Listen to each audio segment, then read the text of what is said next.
Hello, my beautiful people. Welcome back to the Inner Confidence Podcast, the path back to yourself, with your host, Melinda Hues. And today we're chatting about finding your people, finding your community, finding your tribe, the people you can fully be yourself around, the people who just feel right. And this topic has been requested so much, so I'm so excited to actually finally get into it.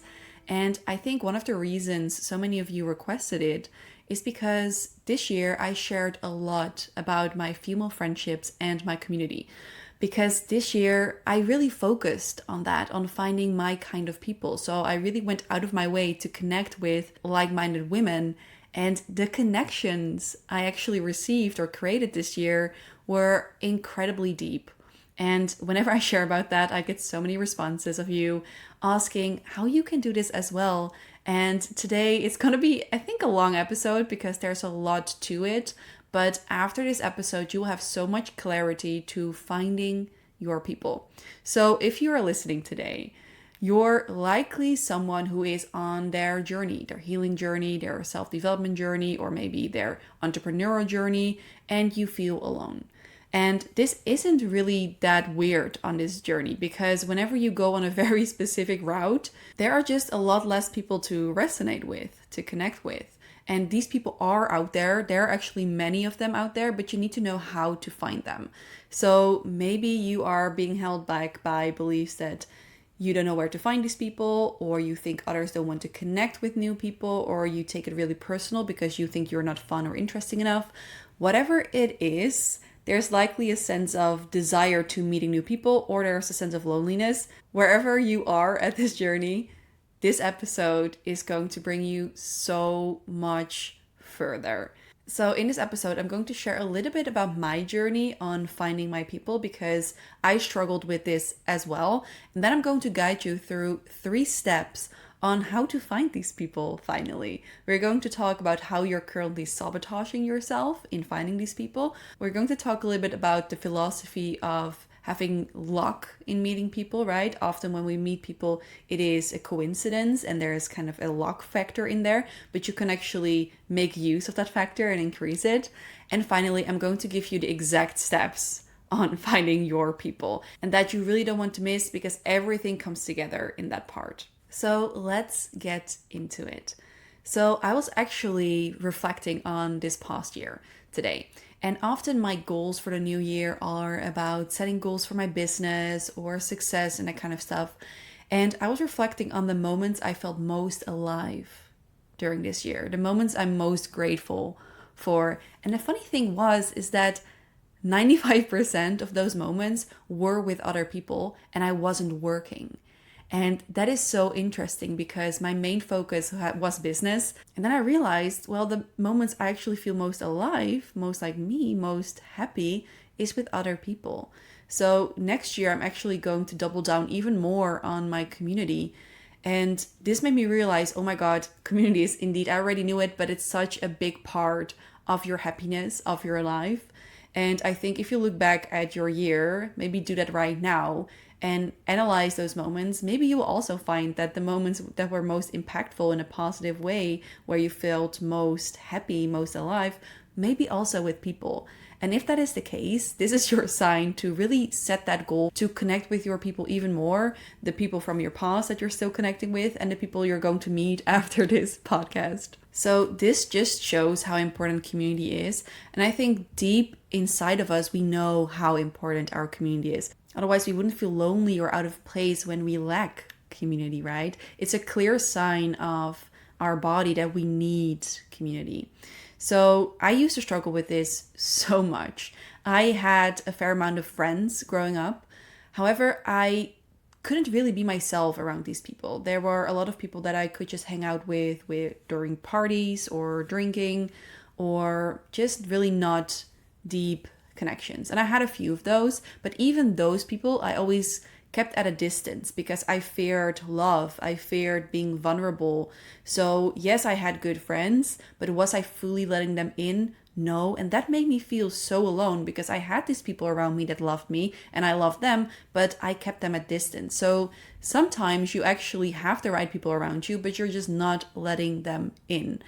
So For me, it was a mix of both, right? There were a lot of unaligned people, and there were a lot of people that I was keeping at a distance.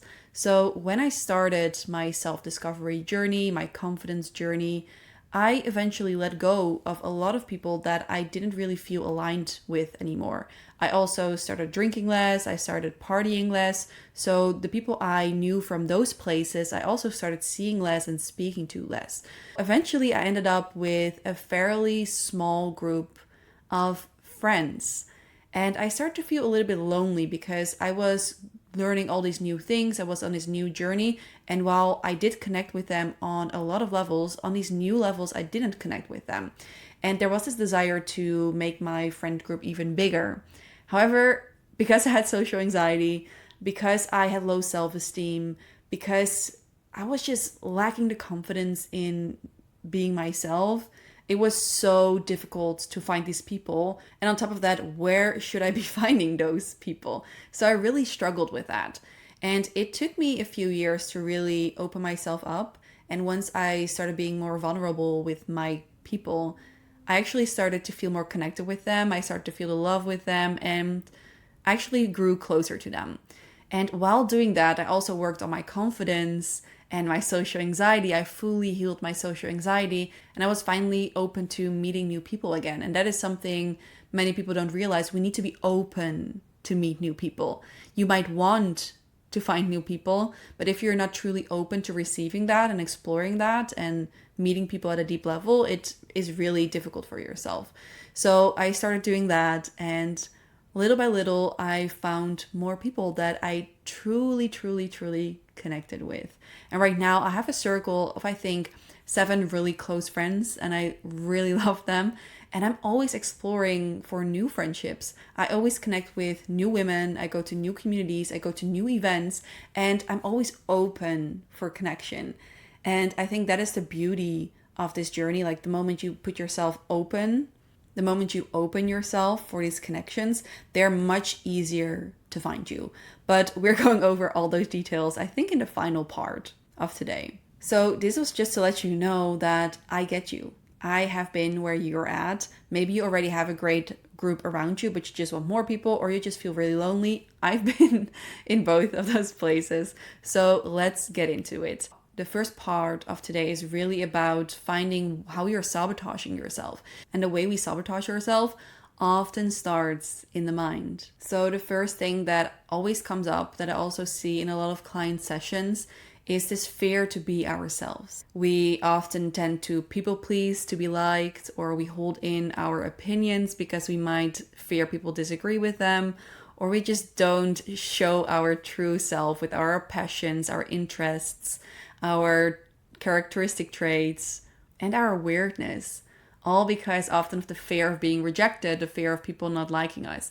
And there is a funny paradox in this, right? Because we don't show up fully as ourselves because we want others to like us, but then the people who start liking us aren't really our people because we haven't shown our true selves to them. So if you want to find your people, you need to show your true self, how scary that might be. And when you show your true self, yes, there might be people who don't like you because you stop people pleasing, you stop changing yourself for them. But the people who do connect with the true, authentic you, they also start to see you. They're like, oh, wait, she's actually really cool. I actually love that about her.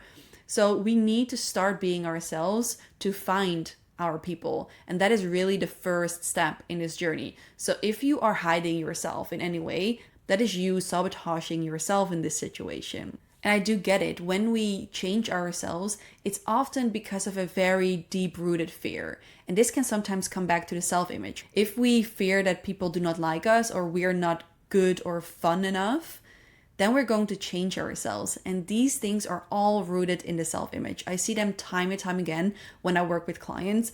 I think every single one of my clients wants more friendships or deeper friendships or feeling more loved in friendships. And they're often holding themselves back because they are so fearful of not being liked, even though the people around them show them that they like them. But still, if we have the self-image and the belief of people do not like me, you're still going to be afraid. You're still not going to show up as your full self, even though the people that you kind of change yourself for would maybe even really like the real you. But because of these fears, we are not ourselves and we will never experience that. So we really need to face these fears. And another topic that I see coming up a lot is that we as women, we don't really go up to other people. We don't go up to other women to ask for their numbers or to start a conversation. And there could be many reasons for this. If you have social anxiety, it's really difficult. I totally get that. But sometimes also as women, we're used to men coming up to us in the dating scene often. And we need to realize that it's totally different in the friendship scene. We need to come up to each other. And if nobody is coming up to you, you need to come up to someone. And this is totally besides the topic. But even in dating as a woman, you can step up to guys. I think there's this study even about women coming up to men and getting into a relationship. If the women came up to the man, there's more likely to be a marriage, which is so interesting. And I actually also did the same with my boyfriend. I also went up to him. And this is the best relationship I've been in so far. So don't be afraid to step up to people for dating, but also for friendships. I do this all the time. Whenever I go to a dancing class in a new city, I went to Barcelona earlier this year. I didn't know anybody there. So I went to this dancing class and I connected with these two girls and I immediately asked their number and said, hey, I really love going for dinner. So let me know when your girls are going for dinner. And I actually quite often do these things and I don't really overthink it too much, right? Of like, will I like these people? Will they like me? I don't really care because I will only figure that out once I am out and about with them, when we do something together. So we need to also just be open for that. But this was besides the point. But what it comes back to is that if you are not coming up to people, you're also sabotaging yourself because you're waiting for other people to come your way. And this means that you are not able to pick and choose what kind of people you like. For example, you get to a party and you scan the room and you're like, well, that girl looks really, really nice. And then you don't walk up to her and another girl walks up to you. You are kind of giving your power away, and this could still be an amazing friendship, but you should also listen to that pull towards people that you have, because sometimes you just feel pulled to talk to someone and then you don't.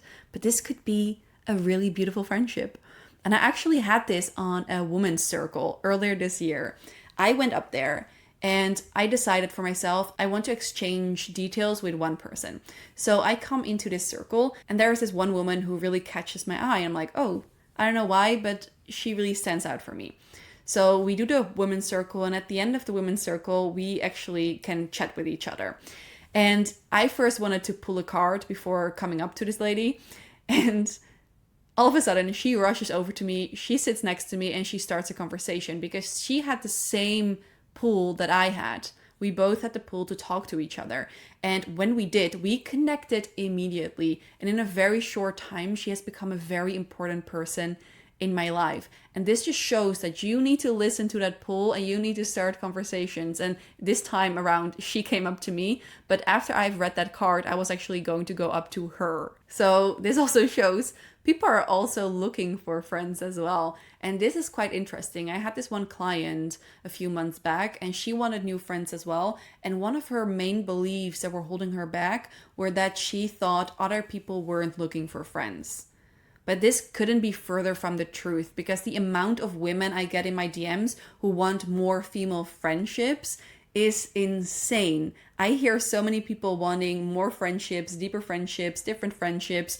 And then we have this belief like, oh, maybe other people are not looking for friends, but we are. I can promise you that so many people are open for friendships, because who doesn't like deep friendships? So that belief could also be holding you back. And I have two beliefs that are also coming up right now. And that is one, the kind of the belief or the fear of love and vulnerability, which I touched upon in the beginning of today's episode.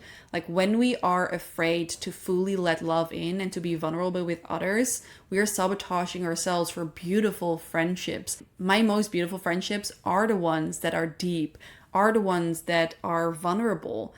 And the more you can show this vulnerability with people, the more it heals yourself as well. Because you can fully be yourself. You can share every aspect of yourself. And I don't think there's anything more healing than a true nurturing friendship. At least for me it was. And the final thing that you might be sabotaging yourself with is the fear of being alone.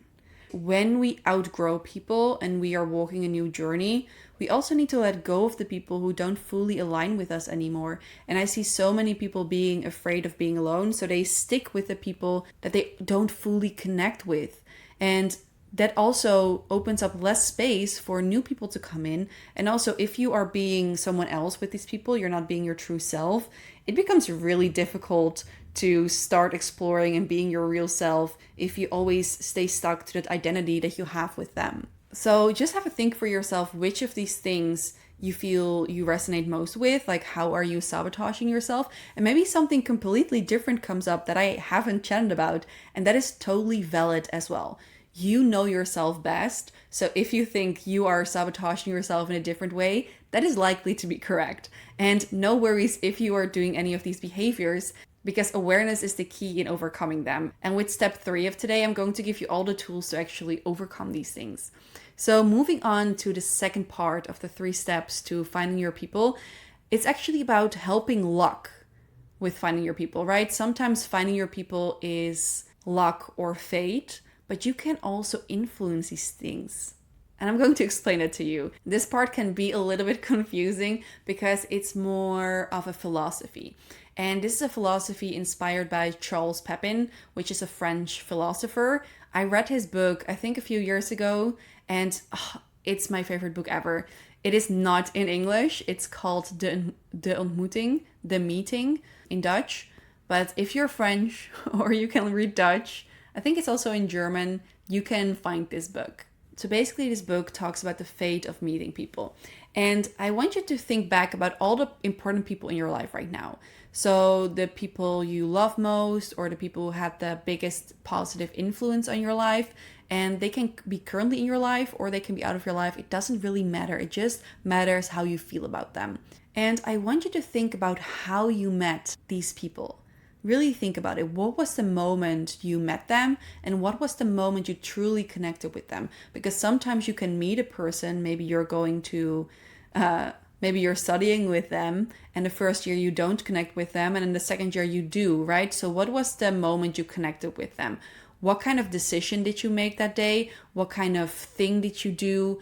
What made it possible for you to meet or connect? And now think about this. If you had done something differently that day, maybe you made a different decision, maybe you did something totally different, would you still be friends with that person? Would that moment still have happened when you fully connected with that person?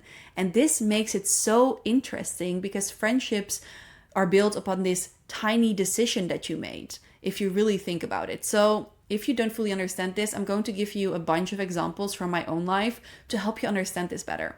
So 2 of my oldest friends, I met them during high school. However, I didn't want to go to that high school actually, but my parents wanted me to go to the high school I went to. So I went there and I met these people. But if I had made the choice to go to a different high school, I would have never met these people. Maybe I would have met them in my town, but maybe I wouldn't really have connected with them in the same way I did during high school. The same for my best friend. We were studying together for 2 years and we had been in project groups together. We had traveled together to school and we also had talked together. However, we never really connected from both sides. But then we had to do a semester abroad and we both went to Madrid. And this is so interesting because that is when we truly connected and we created this really healing friendship together. But that would have never happened if we didn't go to the same school in the same town during the same semester abroad. Which is also funny because I actually didn't want to go to Madrid. I always wanted to go to Valencia, also in Spain. But my last minute decision was, no, I want to go to Madrid. And I think she had something similar as well. And just imagine if one of us actually went to a different city, we would have never had the friendship we have now. And I could go on and on about this. For example, for the girl of the women's circle. If I didn't go there, I wouldn't have met her. If I didn't want to speak to anybody there, I wouldn't have met her. And then finally, I made 2 really beautiful friendships this year from the internet. You might have seen them on my stories. It's about Leah and Anya.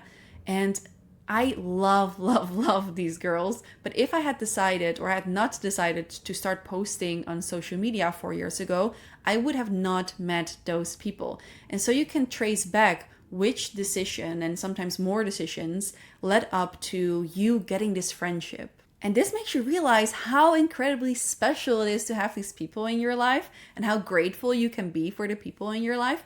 But when we analyze these moments, we can also use it in our favor of finding new people. For example, you can see in my examples that I talk to people, I follow my passions, I go to environments where my people are, I make different decisions in my life, I go to new places.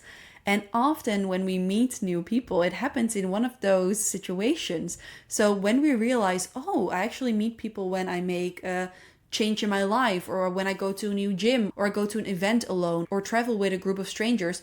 And then we can realize that we might not be in control of when we meet the right people, but we can increase the situations in which we can meet those people. So there is a specific type of fate or luck in meeting your people, but the more you put yourself out there and the more open you are for those connections, the more easily they can find you. And I cannot emphasize the importance of being open to connection, because if you are closed off, your future best friend could be walking past you and you wouldn't be able to connect. So getting back to the example of my best friend, we were in the same class for a full year, but I mostly wasn't really open to finding any friends there because I was struggling with myself at the moment.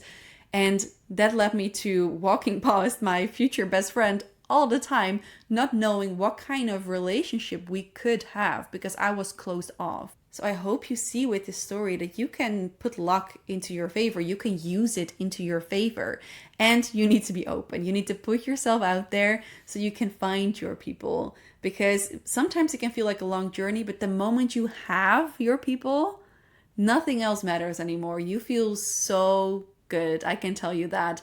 I'm so happy with my community. I will brag about that all the time because I'm just surrounded by the most loving, inspirational people, all because I walked this journey. And I'm going to give you the exact things you need to do, or you can do, of course, to find your people. The things that have helped me, that have helped my clients, and now they're going to help you. Starting with step number 1, which you really cannot skip, it is truly knowing yourself and getting clarity on what kind of people are your people. So a lot of times when I ask, okay, what kind of people do you want to be surrounded with? A lot of clients don't really know. They can say a few things, but they don't really know what kind of values those people should hold because they don't really know themselves. So the first thing is to really explore yourself. What kind of person are you? What kind of values do you have? What kind of things do you enjoy doing? Are you an open-minded person? Do you have a growth mindset? Do you have big dreams? Do you have small dreams? Do you value family? Do you value traveling? When you get really specific on, I'm this kind of person, then it's much easier to get clarity on the type of people who would match that. So that is your first step to finding your people. Just take some time to reflect on what kind of person you are and what kind of people light you up. And then see, okay, what kind of people do I want to be surrounded with? If I can choose everything, what kind of people do I want around me? How do they respond? How do they celebrate with me? Do they text me a lot, for example? Because this is different for everybody. For example, I have very deep friendships. However, sometimes we ignore each other. I have that with every single friendship, that sometimes we don't respond to each other's texts for 2 weeks because that is not one of our values. Nobody really cares about that. So if they do it, I don't care. And if I do it to them, they don't really care. And that is really important for me because sometimes I just disappear a little bit. And if I have friends who really need me to be in contact with them a lot, that's going to clash because I cannot give that to them. So this is personal to everybody. So get to know yourself so you know who you want to be surrounded with.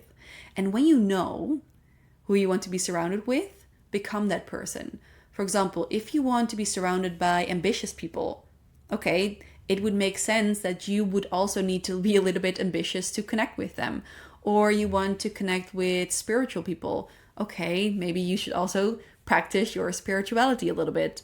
Or you want to be surrounded by highly supportive people, but you don't really support your own people.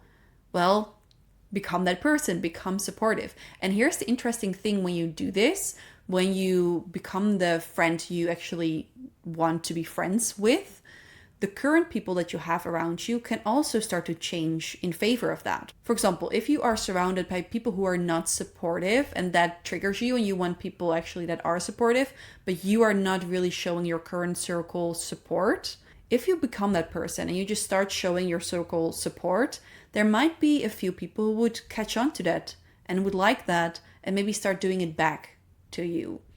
So that is the beautiful thing that will happen, and you can finally connect with the new people that you want in your surroundings. So know yourself, get clear on who you want to be surrounded by and become that person already. The next thing is to actually show up as yourself with confidence. So when you know yourself, when you are clear on what kind of people you want around you, when you have shown up as that person already, all that's left is showing up as yourself with confidence and being open to finding your people. And we've already chatted about this, but confidence is so incredibly important in finding your people, because when you are so grounded in who you are and you can fully be yourself, that is contagious. People love people who can truly be themselves without fear and doubt, because the moment you are not confident in you showing up, it can also impact friendships, right? You can become really clingy and that could put people off, or you become really distant and people start to wonder if you truly like them.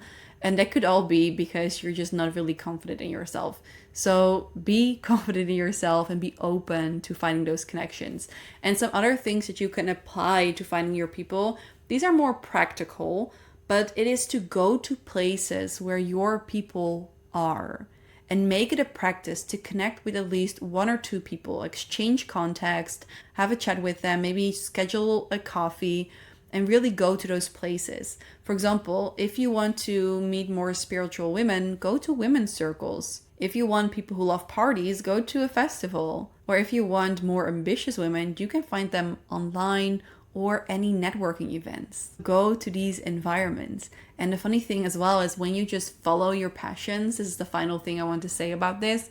If you follow your passions fully and you actually show that you are following your passions, people with similar passions will also come to you. So for example, with me showing up online, it has made me meet so many incredible people who have the same values as I have, because they were also showing up online and sharing their voice. And I always have this. The more I follow a passion, the more people I find. I have a passion for dancing. And last week I went to a new dancing school, and I just feel that I'm surrounded by so many like-minded people that inspire me because I'm following my passion full speed. So just know that you have power in this situation. You can open yourself up, you can get luck on your side, you can go to places where your people are, you can get clarity. All you need to do is take the first step. So after listening to this whole podcast, I want you to write down one takeaway. What is your biggest takeaway from today's listen? And what is one thing you're going to do to actually find your community? We always need to follow up inspiration with action. So thank you so much for listening to today's episode.